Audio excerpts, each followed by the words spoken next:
નમસ્કાર. જેવી રીતે સૌને ખબર જ હશે કે કાલે વેડનસડેના એટલે કે 20 મેના રોજ ઘણી બધી ગુજરાતની કેમિસ્ટ શોપ જે છે તે બંધ થવાની છે. તો હવે આ કેમ બંધ થવાની છે? તો કારણ એ જ છે કે ઓનલાઈન દવાઓ જે વેચવામાં આવે છે તે ઇલીગલ છે. શું છે સાચેમાં ઇલીગલ છે?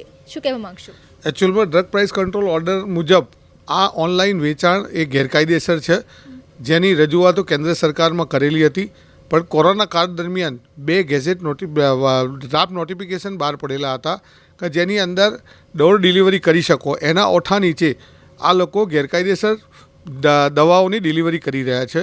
અમારી રજૂઆત કેન્દ્ર સરકારને ઘણી બધી વખત કરેલી હતી કે ભાઈ આ ગેરકાયદેસર દવાનો વ્યવસાય જે ચાલી રહ્યો છે, જેની અંદર ખૂબ મોટા પ્રમાણમાં ડુપ્લિકેટ દવાઓ આવી રહી છે, લોકોના સ્વાસ્થ્ય સાથે ચેડા થઈ રહ્યા છે અને ડીપ ડિસ્કાઉન્ટના બેઝ ઉપર જ્યારે મોટા કોર્પોરેટ લેવલે વધુ ડિસ્કાઉન્ટ આપી અને નાના વેપારીને નુકસાન કરી રહ્યા છે અને સમાજની અંદર ડુપ્લિકેટ દવાઓ આવી રહી છે, તો આ બંધ થાય એના માટે કડક કાયદા બનાવવા જોઈએ.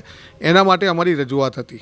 ઓકે, આ કેમિસ્ટ શોપ જેવી રીતે આટલી બધી સંખ્યામાં કુલ 35,000 કેમિસ્ટ શોપ કાલે બંધ થવાની છે, પણ હવે અહીંયા સવાલ એ જ છે કે નોર્મલ પબ્લિક અગર કોઈ એમને બીમારી આવી કે અચાનક કોઈ ઇમરજન્સી આવી તો એની માટે શું વ્યવસ્થા કરવામાં આવી છે? એકચ્યુઅલમાં ગુજરાતના 35,000 છે, પણ ઓલ ઇન્ડિયા કેમિસ્ટના અમારા 12.5 લાખ કેમિસ્ટો બંધ રાખવાના છે. અમે નથી ઈચ્છતા પબ્લિક હેરાન થાય.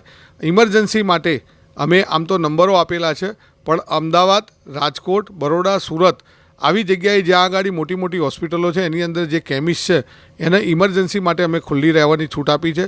જે નાના નાના ગામડાઓ છે કે જ્યાં આગળ હોસ્પિટલો નથી ત્યાં 100 કેમિસ્ટ છે, અમે એક કેમિસ્ટને ખુલ્લો રાખવાની છૂટ આપેલી છે, જેથી કરી અને પ્રજાને હાલાકી ના પહોંચે.